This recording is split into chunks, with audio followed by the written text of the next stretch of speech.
এই মারাত্মক গরমে ঠান্ডা ঠান্ডা খাবার দাবার খেতেই কিন্তু আমাদের বেশি ভালো লাগে। আর ঠান্ডা খাবার বলতেই সবার আগে আমাদের মনে পড়ে যে কোনো রকম শরবত। তারপরে আমরা ভাবি যদি একটু আইসক্রিম খাওয়া যায়। তবে আইসক্রিমে যেহেতু ক্যালোরি বেশি, সেই জন্য আমরা আইসক্রিমের থেকে শরবতটাকেই একটু বেশি পছন্দ করি। আর এখন তো বাজারে প্রচুর পরিমাণে জাম পাওয়া যাচ্ছে, যদিও কালো জামের দামটা কিন্তু অসম্ভব বেশি। আমরা ছোটবেলা থেকে কখনোই কালো জাম, জামরুল এগুলো কিনে খাইনি। গাছের নিচে প্রচুর পরিমাণে জাম আর জামরুল যখনই পড়তে দেখেছি, তখনই ঝুড়ি করে সেই জাম, জামরুল আমরা কুড়িয়ে বাড়িতে নিয়ে এসেছি। আর দুপুরবেলা ভাত খাওয়ার পরে জামগুলোকে ধুয়ে নিয়ে ভালো করে লবণ আর তার সাথে একটু কাঁচা লঙ্কা আর একটু চিনি দিয়ে ভালো করে নেড়ে চেড়ে, মানে কোনো একটা বাটির মধ্যে নিয়ে আর একটা থালা দিয়ে ঢাকা দিয়ে বেশ ঝাঁকিয়ে ঝাঁকিয়ে যখন জামের ভেতর থেকে একটু রস মতন বেরিয়ে যেত, সেই জামটা আমরা খেতে কিন্তু অসম্ভব পছন্দ করতাম। তবে এখন যেন সেই নরম তুলতুলে জাম একেবারেই পাই না। তো আজকে বাজারে বেশ ভালো জাম পেলাম। আবারও বলছি, দামটা কিন্তু বেশ যথেষ্টই বেশি। তো সেই জাম দেখেই ভাবলাম যদি জাম দিয়ে একটু কোনো রকম শরবত বানানো যায় তাহলে কেমন হয়। ভাবলাম জাম দিয়ে যখন শরবতটা বানাবো তাহলে রেসিপিটাও আপনাদের সঙ্গে শেয়ার করা যাক।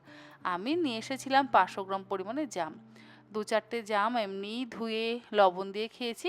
আর বাকি জামগুলোকে ধুয়ে নিয়ে জামের বীজগুলোকে আলাদা করে সেগুলোকে আমি নিয়ে নিলাম গ্রাইন্ডিং জারের মধ্যে। তার মধ্যে দিলাম 4 টেবিল চামচ পরিমাণে চিনি, 1 চা চামচ পরিমাণে চাট মশলা, হাফ চা চামচ পরিমাণে বিট লবণ আর অল্প একটু জল। এবারে এগুলোকে আমি একদম মসৃণ করে বেটে নেব। আর জামের রঙটা কিন্তু ভারী সুন্দর। আমি একদম মসৃণ করে জামটাকে বেটে নিয়েছি। এইভাবে বেটে নিয়ে একটু যদি আমরা কালাখাট্টা আইসক্রিম বানাতে পারি তাহলে কেমন হয়। আইসক্রিম বলতে পপসিকল। আর আমার ছোট্ট কিচেন গার্ডেন থেকে আমি একদম তাজা পুদিনা পাতা তুলে নিয়েছি। এই তাজা পুদিনা পাতা দিয়ে যদি জামের শরবত বানানো যায় তাহলে তো আর কোনো কথাই নেই। বাজারে তো প্রচুর পুদিনা পাতা পাওয়া যায়, কিন্তু ঘরে যদি এরকম পুদিনা পাতার গাছ থাকে, সেই গাছ থেকে তুলে শরবত বানানোর একটা আলাদা অনুভূতি। আমি কয়েকটা ফ্রেশ পুদিনা পাতা নিয়ে নিচ্ছি আর ওপর দিকটা আলাদা করে রেখে দেব গার্নিশিংয়ের জন্য।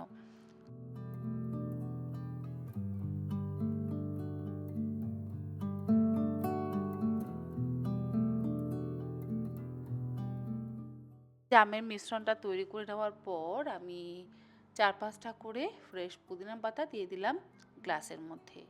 আর সেই গ্লাসের মধ্যেই দিয়ে দিচ্ছি 1 টুকরো করে লেবু। তারপরে আমি এগুলোকে একটু মার্ডল করে নেব, মানে লেবু আর পুদিনা পাতার থেকে যাতে একটু গন্ধ এবং নির্যাস বেরোয় সেরকমভাবে অল্প একটু থেতো করে নেব।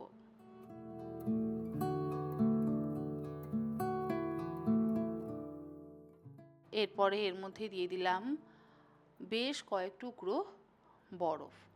বরফ না দিলে আমার মনে হয় এটা অসম্পূর্ণই থাকে। বরফের টুকরো দেওয়ার পর এর মধ্যে দিয়ে দেব আমাদের কালো জামের পেস্টটা বা মিশ্রণটা।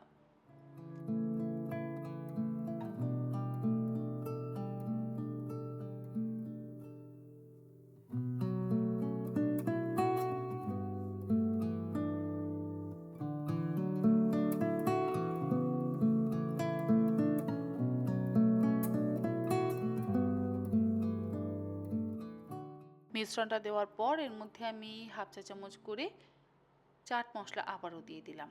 তারপর এর মধ্যে দিয়ে দেব সোডা ওয়াটার। সোডা ওয়াটারের বদলে আপনারা একদম ঠান্ডা জলও দিতে পারেন, তবে সোডা ওয়াটার দিলে অবশ্যই এটা রেস্টুরেন্টের মতন কিন্তু তৈরি হয়ে যাবে বা ক্যাফে স্টাইলের তৈরি হয়ে যাবে। আপনারা অবশ্যই এরকমভাবে 10-12টা কালো জাম দিয়ে যেমন মইতো বা কালাখাট্টা শরবত যেটাই আপনারা বলেন সেটা কিন্তু বানিয়ে সন্ধেবেলা বা দুপুরবেলা খেতে পারেন। রেসিপিটা কেমন লাগলো অবশ্যই জানাবেন। ভালো লাগলে এরকমভাবে বাড়িতে বানিয়ে খান, বাচ্চা বড় সকলেরই ভালো লাগবে। আজকের মতন এই পর্যন্ত। এরকম আরও অনেক নিত্য নতুন রেসিপি নিয়ে আমি তন্দ্রিশিকা হাজির হয়ে যাব তন্দ্রির পাকশালাতে। আপনারা সকলে ভালো থাকবেন, সুস্থ থাকবেন। ধন্যবাদ।